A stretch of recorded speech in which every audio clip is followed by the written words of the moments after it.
అమ్మా, నవరాత్రులు మొదలవుతున్నాయి, వస్తున్నావా? వస్తాను, కానీ వచ్చేటప్పుడు ఉన్న సంతృప్తి వెళ్ళే సమయంలో నాకు ఉండదు.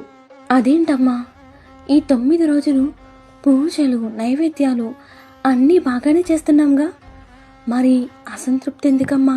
పూజ చేసి నైవేద్యంగా పొంగలి, పులిహోర, పాయసం అంటూ ఎన్నో రకాలు పెడతారు. కానీ ఆకలి అంటూ భిక్షం కోసం వచ్చిన వాళ్ళని తరిమి కొడతారు. అప్పుడు నేను ఎలా నైవేద్యం స్వీకరిస్తాను? అన్నపూర్ణాదేవిగా నా దాన గుణం మీలో లేనప్పుడు నేను ఎలా సంతృప్తి చెందుతాను? అమ్మా, క్షమించు, తెలియక తప్పు చేస్తున్నాం. శాంతించి మాకు ఒక్క అవకాశం ఇవ్వమ్మా. నీ ఎంత కాకపోయినా ఆకలి అంటూ వచ్చిన వారి కడుపు నిండా పెట్టే పంపుతాం. మీలో ఈ మార్పు రాకపోతే నాకు ఎన్ని పూజలు చేసినా వ్యర్థమే. గుర్తు పెట్టుకోండి. వస్తున్నాను.